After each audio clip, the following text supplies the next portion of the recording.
So we'll start off with this, just a little gap that's so the hot air can get under the pipe. And here we have the pipe, and you can see we've cut down the middle like that. This is a 4-inch diameter pipe. And here we have our heat chamber.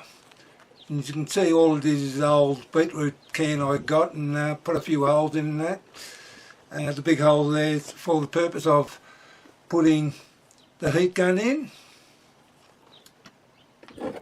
So you just put it in the hole there and switch it on high.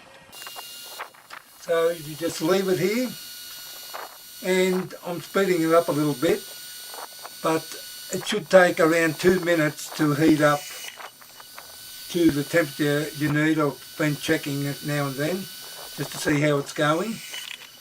Yeah, oh, nearly ready. Okay, we'll just check, have a look. Yeah, it's done.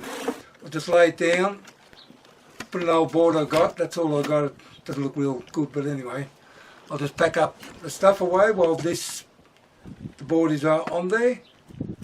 And it's about 2 minutes, something like that's gone by, and I'll have a look. Yep, there you have it. We've got a beautiful flat board from a 4-inch diameter PVC pipe. Well, that's about it.